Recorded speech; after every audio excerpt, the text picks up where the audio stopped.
क्यों कुलदेवी की पूजा जरूरी है? सब पूजा करें न करें, कैसा भी मानने वाला नहीं मानने वाला कुलदेवी की पूजा जरूर करता है। आप सबके घर में कुलदेवी है? जोर से बोलो। कितने लोगों के घर में नहीं है? वो हाथ ऊंचा। तो एक व्यक्ति हमारे गुरुदेव के पास आया, मेरा देखा हुआ बात हो, मेरे गुरुदेव की बात। बड़े सिद्ध पुरुष थे वो, कांची के स्वामी जी। 30 वर्ष मौन साधना की, जीवन भर उन्होंने मुट्ठी भर पोहा और दूध से जीवन चलाया। बड़े सिद्ध पुरुष, उनकी कृपा हम सबको प्राप्त हुई, हमारा हो भाग्य। समझ लो, ऐसे महापुरुष की मेरी जीवन की घटना आज बता रहा हूं कि उनके पास एक व्यक्ति आया। वो व्यक्ति बोलता है कि गुरुदेव मैं बहुत दुखी हूँ, बहुत परेशान हूँ गुरुदेव, मैं बहुत दुखी हूँ, मुझे तार दो। गुरुदेव ने इतना ही पूछा, बेटा तू कुलदेवी की पूजा करता है घर में? तो वो कहता है, गुरुदेव हमारे पूर्वजों में कोई दादा परदादा के समय में बर्मा चले गए थे और बर्मा गए तो वहां व्यवसाय किया, तो वहीं धंधा चालू हुआ। ये सच्ची घटना बता रहा हूँ, सच्ची घटना, गुरुदेव की मेरी देखी घटना। तो उन्होंने कहा कि भाई हम बर्मा चले गए, तो हमारे पूर्वज फिर बर्मा के उधर के वो सब आचार विचार वाले हो गए, थोड़े बातचीत बोली चाली खाना पीना सब वैसा हो गया। अब क्या करें, ऐसा हो गया तो वो पूजा पाठ ये सब बंद हो गया।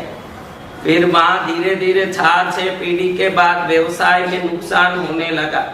तो मेरे दादा परदादा वापस यहाँ आए, तो वो सब भूल चुके थे कौन है क्या नहीं क्या है, तो हम भी भूल गए गुरुदेव। आजकल हर एक व्यक्ति को पूछो ना, युवा वर्गों को, अरे इसमें क्या पड़ा है, उसमें क्या पड़ा है, इसको क्यों करना है, उसकी क्या जरूरत है। और नास्तिकवाद भी बढ़ गए, ऐसे पंथ बढ़ गए जो देवी देवता की जरूरत नहीं ऐसे समझते हैं, पूजा की जरूरत नहीं ऐसे समझते हैं। एक तो पढ़े हुए लोग, उनका सैलरी फिक्स हो गया, मॉडर्न एज के लोगों का, कॉर्पोरेट ऑफिस में काम करो फिक्स सैलरी।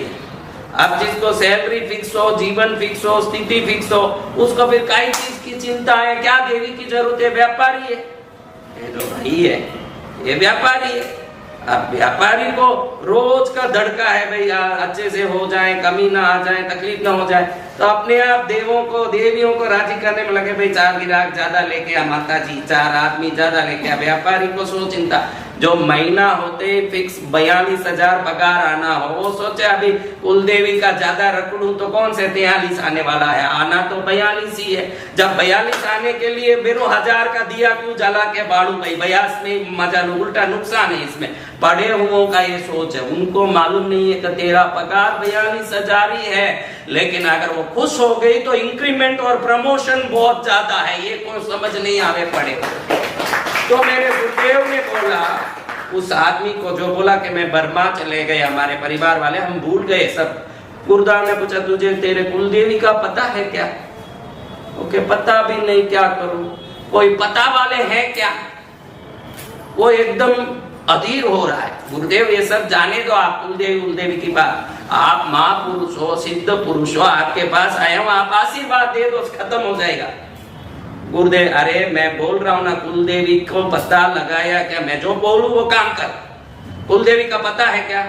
नहीं, हमारे यहाँ कोई दूर में हमारे रिश्ते वाले पुराने पीढ़ी के लोग रहते हैं, यानी मेरे काका बाबा के परिवार वाले, उनको पता हो सकता है, हम तो नहीं जानते, हम तो सब छोड़ चुके, भूल चुके। मैं तो इतना दुखी हूँ कि आपकी ये बातें सुनने को भी मेरे को मन नहीं करे। मेरे तो खाने को मोहताज है, घर में परिवार में परेशानी है, लोगों को पैसा देना है, दुनिया भर की तकलीफ है। तो गुरुदेव ने कहा, भाई तू कुछ भी कर, मेरा आदेश यही है, जा, जहां से भी जाके कुलदेवी का पता लगा दिया। पहले 5-6 दिन बाद आया, 5-6 दिन बाद आके कहे कि है कुलदेवी, हमारे जो वंश के लोग रहते हैं तो उन लोगों से बहुत जाके कहीं कहीं जाके घरों में ढूंढ के 1 से 5 घरों में ढूंढ के पता लगाया हर घर में वही देवी है। उस देवी का कोई मूर्ति नहीं है, एक पत्थर का लंबा शिला है, उधर पूजा होती है। अब वो खंडर हो गया है, पूजा भी नहीं हो रही, घर घर में जो पूजा होती है वही होती है, मंदिर तो खंडर हो गया। तू जा वो मंदिर के पास, उधर जाके दिया करके तेरे से जो सफाई सेवा हो सकती है करके आ, ये मेरा आदेश है। मेरे गुरुदेव को लोग पूरी दुनिया मानती थी, इंदिरा गांधी आई वो मिले तक नहीं कांची स्वामी जी। बड़े बड़े ये जो नारायण जो राष्ट्रपति था, शंकर दयाल शर्मा थे, राजीव गांधी थे, दुनिया के कोई भी बड़े लोग थे, कांची महास्वामी जी के दर्शन करके अनुज्ञा लेके ही अपने जीवन में कोई काम शुरू करते। बड़े से बड़े माँ, बड़े से बड़े नेता अभिनेता, बड़े ही उत्कृष्ट सिद्ध पुरुष थे। तो वो महापुरुष ने कहा था सेवा करता हूँ। थोड़े 7 दिन बाद आया, अरे उधर खंडर था, पूरे झाड़ जंगली भरी हुई थी और हम सब 4 जन गए थे साथ में, परिवार वाले, सब सफाई करके वहां देखा खुला पड़ा है, उधर मैं दिया गया जला के कुछ करके आया। तो गुरुदेव ने कहा जा उस मंदिर का तू थोड़ा जीर्णोद्धार कर दे, उसको व्यवस्थित कर दे, सब खंडर खिंडर सही कर दे। उधर से टूटा हुआ मंदिर से बरसात आता है, उजाला आता है, देवी को परेशानी होती है, जा उसको ठीक कर। अरे महाराज मैंने आपको बताया कि मैं ही खाने के मोहताज हूँ, मैं आप उधर उसकी क्या सेवा करूं। तो वापस गुरुदेव ने कहा देख मेरी बात मान, उधारी लेके भी कर जाके सेवा। ऐसी क्या महिमा है गुरुदेव कुलदेवी की, आप ये तो बताओ फिर मैं करूं। तू पहले करके आ फिर मैं बताऊंगा। तू ये कर ले, फिर 1 साल बाद मुझे मिलने आना। कितने दिन बाद? 1 साल बाद मुझे मिलने आना। उस दिन तुझे मैं समझाऊंगा कि कुलदेवी की क्या ताकत होती है, मैं समझाऊंगा तुझे। तू जा। गया, फिर उसने कहीं कहीं से उधारी लेके बनाया, कुछ किया होगा। गुरुदेव वहाँ मुकाम किए हुए थे उस गांव में, तब यह मिला, छोटा सा गांव था। फिर उधर से उनका मुकाम निकल गया, वो अपने स्थान पर कांची मठ आ गए। फिर ऐसे धीरे धीरे वो सब हो गया, 1 साल निकल गया। 1 साल के बाद एक दिन वही आदमी कांची मठ में गुरुदेव का दर्शन करने आया। अब वो हाथ में एक बड़ा सा परात लिया हुआ है, उस परात में 2000 की गड्डियां जमाई हैं उसने गुरुदेव के चरण में रखने। जो उधारी लेने की चक्कर में घूमता गली गली, फल लाया है, मिठाई लाया है, फूल लाया है, नोटों के बंडल लाया है, गुरु के चरण में रख के हाथ जोड़ के कहता है गुरुदेव आपकी कृपा से मैं इस 1 साल में बहुत तरक्की कर लिया, आज मैं बहुत खुश हूँ गुरुदेव, आपकी कृपा हो गई मुझ पर, मैं आज बहुत खुश हूँ। आपको दर्शन करके ये बोलने आया कि आपकी मुझ पर कृपा हुई है गुरुदेव, आपका आशीर्वाद हुआ है मुझ पर, और कुछ नहीं बोला। अब उसकी जिज्ञासा खत्म हो गई कि कुलदेवी की क्या महिमा ये पूछूं। अब पूछ के क्या करूं, जो सामने दिखता हाथ कंगन को आरसी क्या, पड़े हुए को पारसी क्या। हाथ में जो कंगन पहना उसको देखने के लिए दर्पण की जरूरत है क्या? सामने दिख रहा है कि कुलदेवी की क्या महिमा। 1 साल पहले अनाड़ी था, गली गली में भीख मांगता था, कुलदेवी के स्थान को ठीक किया, व्यवस्थित किया, निहाल हो गया। गुरुदेव ने स्वयं उस बात को याद रख के स्वयं बोलना शुरू किया। तूने पूछा बेटा कि कुलदेवी की क्या महिमा होती है, आज तुझे मैं बताता हूँ। कई लोगों को पता नहीं है, गुरुदेव के मुख से बताई हुई बात आपको बता रहा हूँ, मेरी बात नहीं है, गुरुदेव ने बोला है वो बात मैं आपको बता रहा हूँ।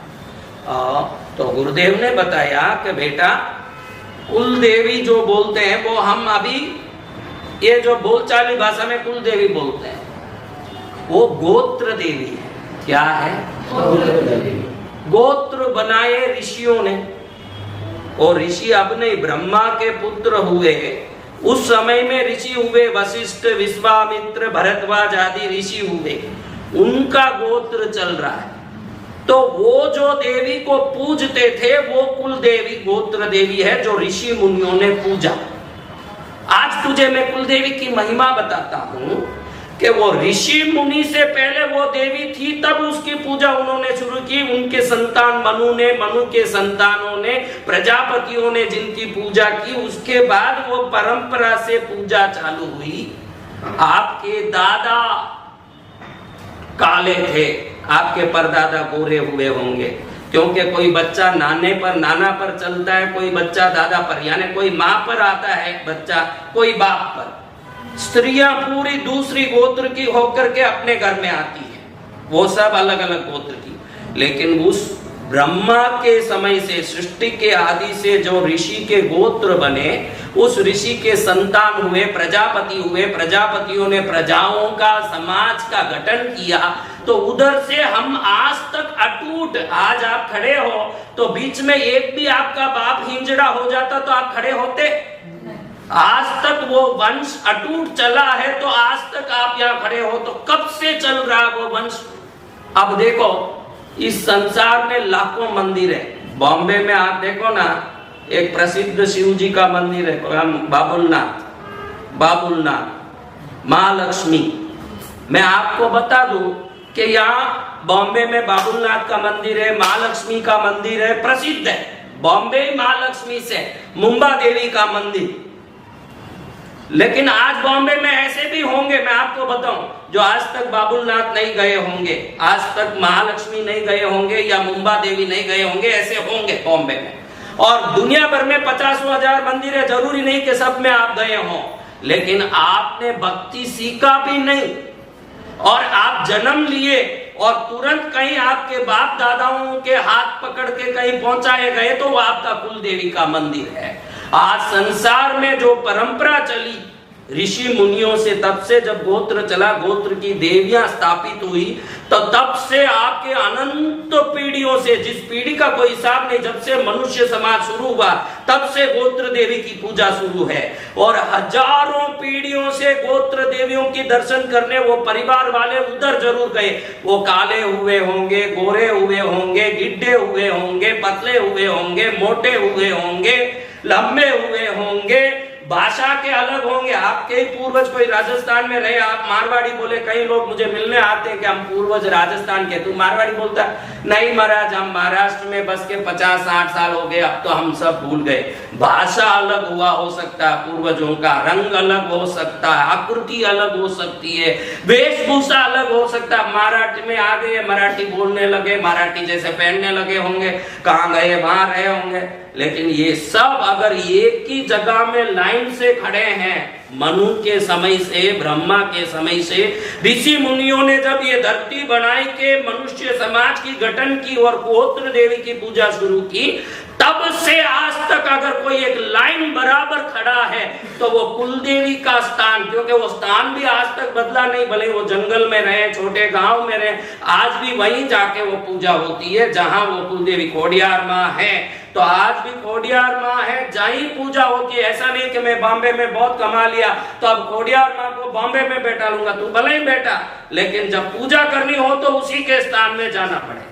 अब ये व्यक्ति बॉम्बे का होगा, नासिक का होगा, तमिलनाडु में रहेगा, आंध्रा में रहेगा, उसका घर अलग जगह हो सकता है, उसका रूप अलग हो सकता है, उसकी भाषा अलग हो सकती है, उसका आकृति अलग हो सकता है, उसका जीवन शैली अलग हो सकता है।